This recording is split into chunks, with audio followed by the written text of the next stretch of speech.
the London and Northeastern Peppercorn Class A1 number 60-163 Tornado. Nice! Is a 462 Pacific-type steam locomotive whose construction was completed in 2008. Wait, what? I'm sorry, I had to check my notes here for a second. 2008. Yes, that is what that says. Really? Well, I guess it's not much of a surprise to some of you, since just last week we discussed Beachy Head. But the Tornado is a slightly different case, since Beachy Head was meant to be a replica, and therefore identical to her long-deceased sisters. Tornado, well, she is an A1, was not meant to be a replica. She was meant to be a new build, and a logical next step for the class. And indeed, she has proven to be. But before we get to her, let's talk about her sisters. Now, to begin with, A1. You mean like A1 as in Sir Nigel Gresley? And no, but, well, let me explain. The original London and Northeastern Class A1 locomotives had been designed by Gresley, and most of them had been rebuilt into A3s, like the Flying Scotsman. There were only a handful of A1s left that hadn't been rebuilt, and under Edward Thompson, they were designated as Class A10s, which was part of his plan to create a brand new class of A1s. One of Thompson's designs was a rebuild of the locomotive Great Northern in 1945, and he intended for her to be the first class of the new A1s. But that particular design was never repeated. Thompson would retire, and his successor, Arthur Peppercorn, set about creating a brand new batch of actual A1s. Great Northern was redesignated as Class A1/1. These new Pacifics were designed to cope with the more modern, heavy passenger trains in the post-war period. As older engines were struggling with those, they were able to pull these trains on a flat at a speed of between 60 to 70 miles per hour, which was pretty dang good, and they included a cowl-chapped chimney system, as well as a 3-cylinder arrangement, as did most of the London and Northeastern Pacifics, to be honest. The new design was placed on order by London and Northeastern, but they weren't delivered to them, because they were no longer a thing, because of British Railways. Of course! They had to be here. You knew that, I knew that. Let's just move forward, okay, and pretend they're not staring at us menacingly. But British Railways, of course, took them, and all 49 members of the class were built at the Eastern Region's Doncaster and Darlington works between 1948 and 1949. They proved themselves quite quickly. Peppercorn had done a great job. All the siblings served faithfully for as long as they were able, but that proved not to be very long at all, because into the 1950s, British Rail was looking to dieselize and started their modernization plan, and thus they got rid of just so many steam locomotives. They earmarked some for preservation, but not a whole heck of a lot. Most were preserved due to the preservation movement. People, regular people, scrambling to save as many locomotives as they could, but unfortunately, this wouldn't happen for the A1s. By the summer of 1966, all 49 members were destroyed. The last to be withdrawn was number 60-145 St. Mungo. She had operated only 17 years, a relatively short time frame for a locomotive, and there was an effort to save her, but it wasn't successful, and her destruction rendered the entire class extinct. But over the years, things started to change. The preservation movement had kicked up, and there were a lot of great achievements in that circle. By 1990, a group of enthusiasts had started talking about the possibility of, hey, humanity built steam locomotives, right? We could, build one. From scratch. We can do that. We literally done it before. Let's be realistic about this. While a lot of the infrastructure is gone that made building steam locomotives easy, it isn't impossible, because we've done it. It's a thing we can do. We did it for a long time, successfully.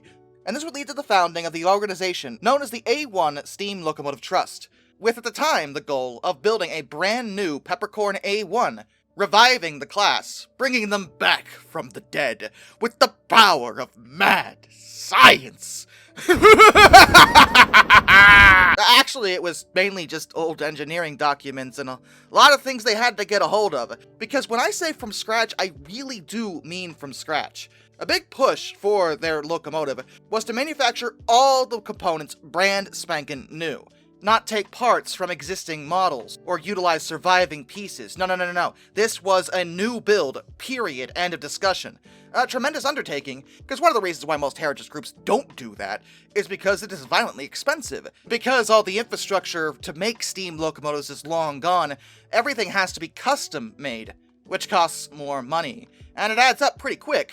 Eventually, they settled on the name Tornado, which was chosen in honor of the Royal Air Force and the Panavia Tornado jet, which back then was flying over Iraq in the Gulf War.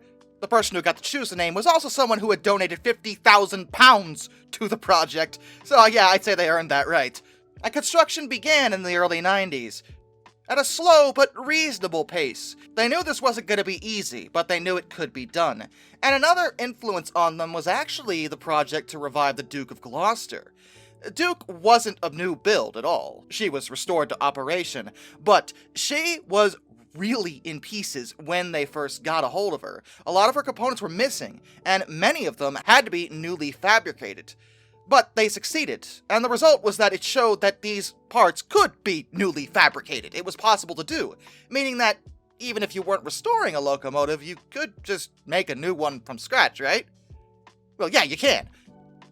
And that's exactly what they planned on doing.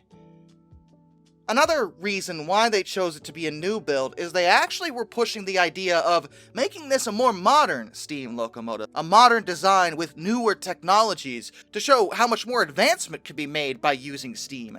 I mean, when the world dieselized, we effectively stopped looking into steam, like, at all, but there was still more room for the tech to grow.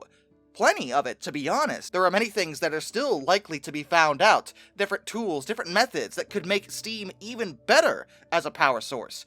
And they wanted to include a lot of those things in the Tornado, as the Duke also does now. The project was approached in 1991 by an Argentine locomotive engineer named Livio Dante Porta. He was actually excited, just thrilled about the idea, a novel one. He thought it was a great concept and he wanted to help. So the following year he submitted his own proposal, showing a whole bunch of alterations that could be made to an A1 to make them even better than they had been. The goal was to add a bunch of new things, but also preserve the outer appearance, so she still looked like an A1. They wanted to make sure she still looked like her sisters, but make some improvements internally. Many of Porter's suggestions were considered, but some weren't included. Not because they were bad ideas, but because a lot of the ideas were really brand new, to the point of having not even been tested. And because doing this was already expensive and risky on its own, they didn't want to get too risky with it. They wanted to use newer tech, but stuff that could be relied on, stuff they knew could work. Once they got the locomotive going, then they could get a bit more experimental. But at that moment, they were just trying to get it together. And even doing that proved difficult, as while they had a bunch of drawings, one of the drawings that they didn't have were the general arrangement drawings of a Peppercorn A1. And that's a freaking problem. Because those have things like measurements and overall layouts and things that are used to help put the pieces together. They didn't have that.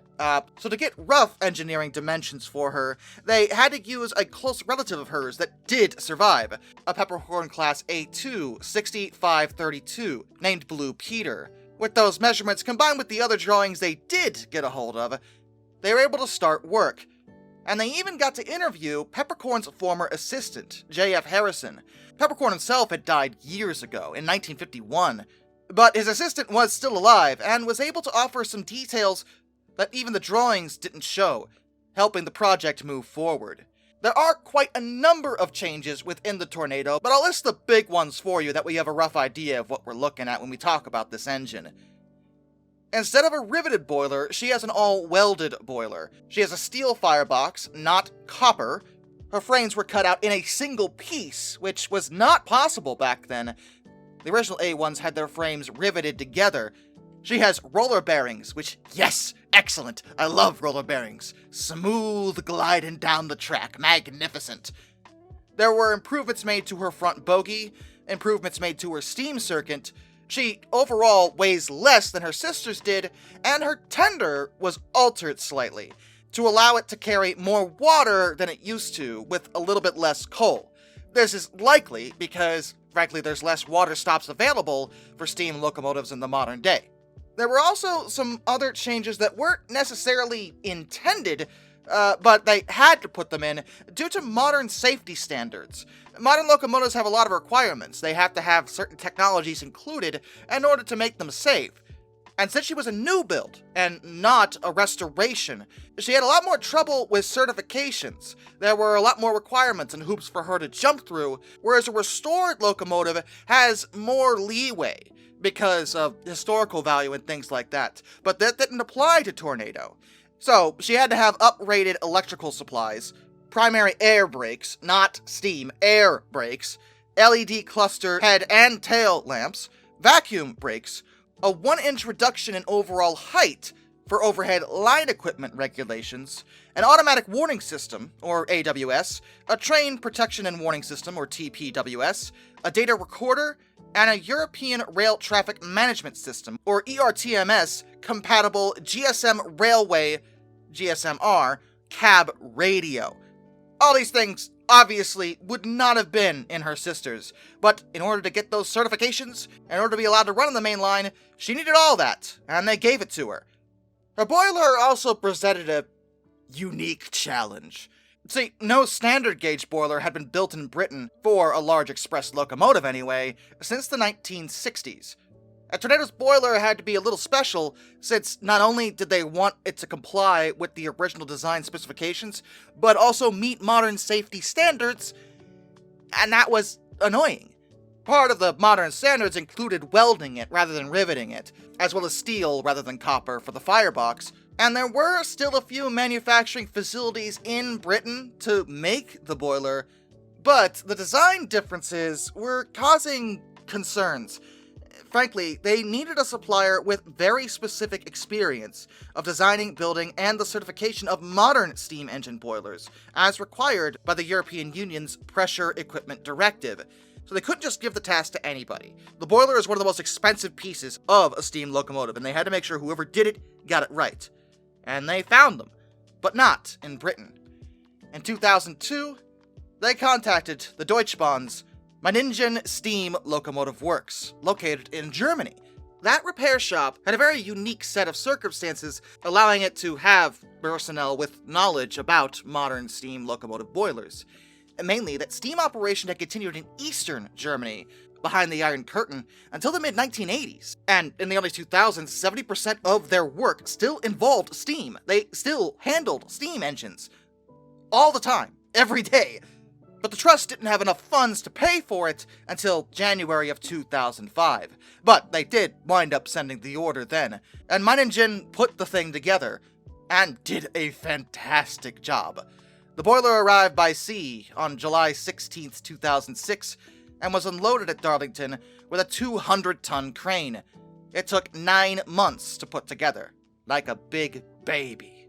And when the boiler was being fitted, they anticipated it might not fit exactly. There was the chance of some minor dimensional changes, so they had a grinder there in order to allow for a proper fit. But this was Meiningen.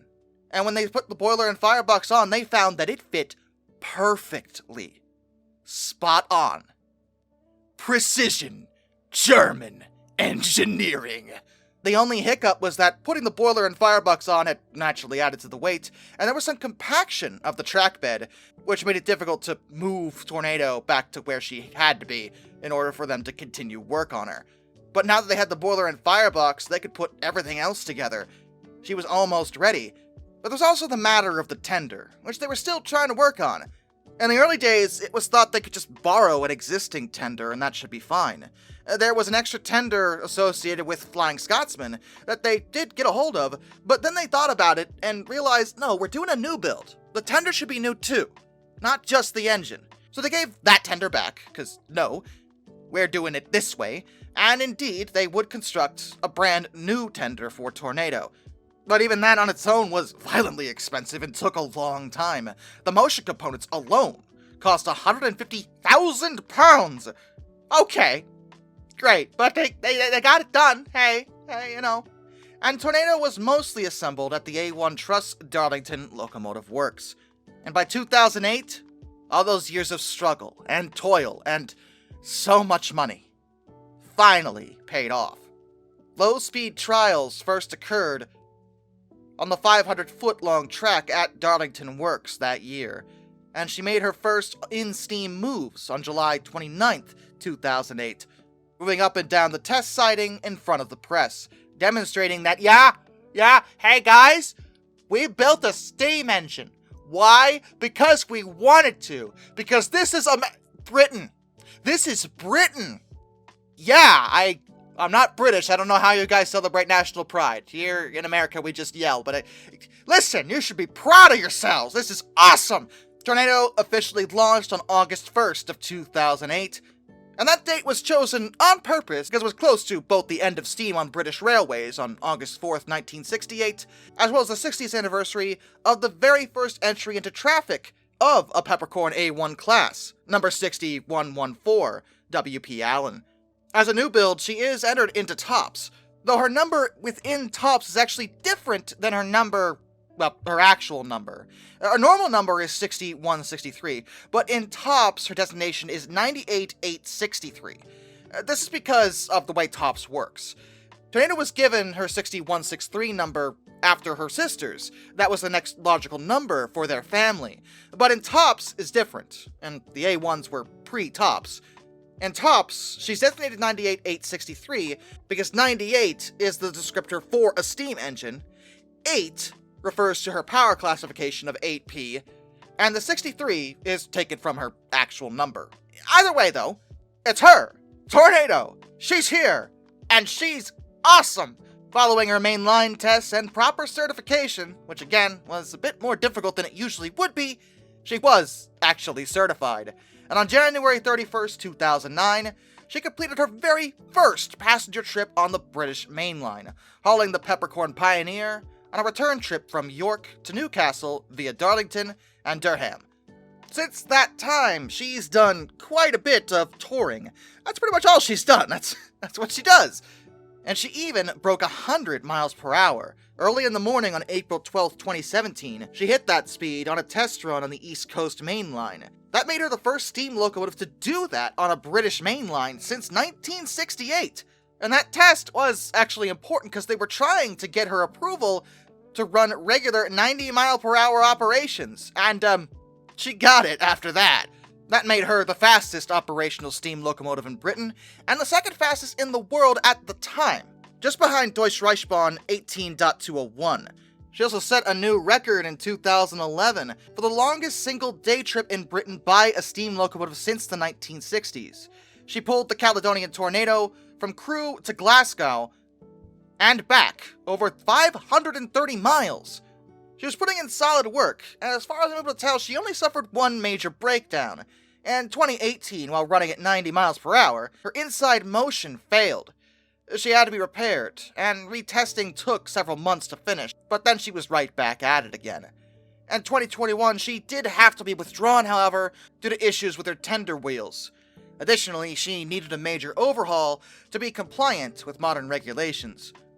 It was supposed to be done in July of 2022, but due to complications that were caused by the pandemic, still lingering ones at that point, there were delays. But by May of 2024, she was back together and ready to undergo some more testing. And just last month, March 2025, she completed testing allowing her to once again run on the main line, and it's likely she'll continue doing that for many years to come. It can't be overstated what a tremendous achievement the Tornado is. They looked at the situation. They said, okay, we used to have these Peppercorn A1s and they're no more. Let's just build one. Relatively simple in concept, but a very complicated process, because you're talking about building something that, well, yes, we once did it, and we once did it very easily. In the modern day, all the infrastructure, all the tools, and even a lot of the knowledge has been lost to most people. Back in the 1950s, this would have been a very easy task, because there were plenty of experienced personnel and all the machine tools and everything around to manufacture these large locomotives. But a lot of that is gone now. So they had to get creative in a lot of ways, and go to one of the only places on the planet where there are still knowledgeable individuals capable of constructing something like this, but they pulled it off, and they should be tremendously proud of that. Additionally, I want to end this with my personal favorite story about the tornado.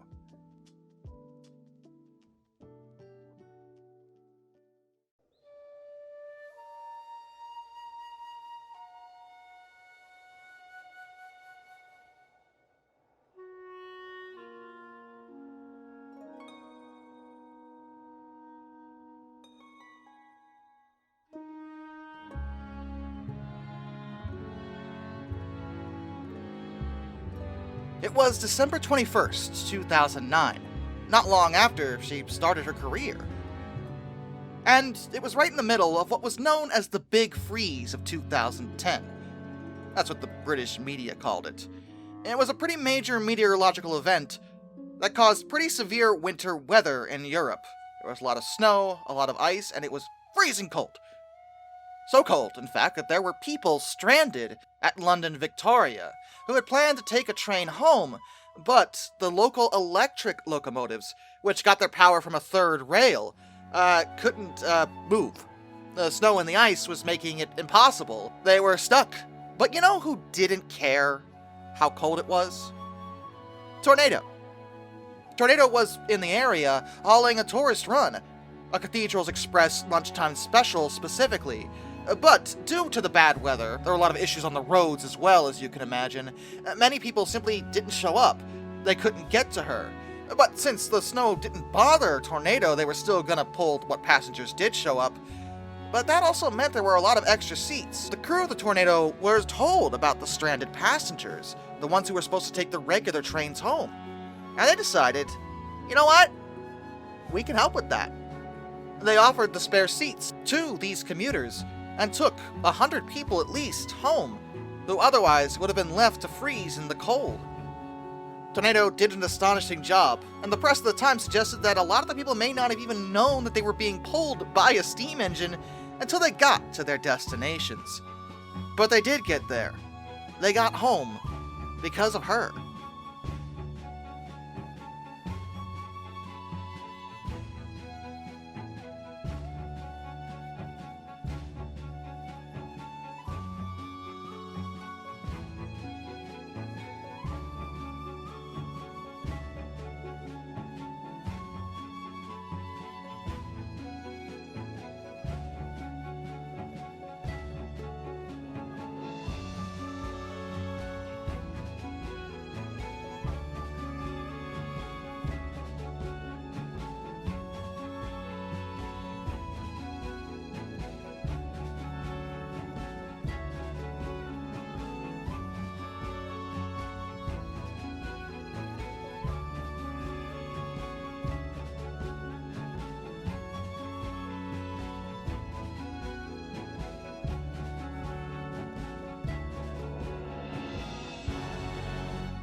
She even had another evening run for the Cathedrals Express dining train, and made the same exact offer to even more people. I understand why we dieselized, I get it. Costs and efficiency. But you have to admit, Steam still has a lot to offer to benefit us. And at least in that instance, in that moment, a bunch of people were saved from a tremendously awful inconvenience by a brand new steam locomotive in the modern day. Till next time, this is Darkness, and I bid you all a fond farewell.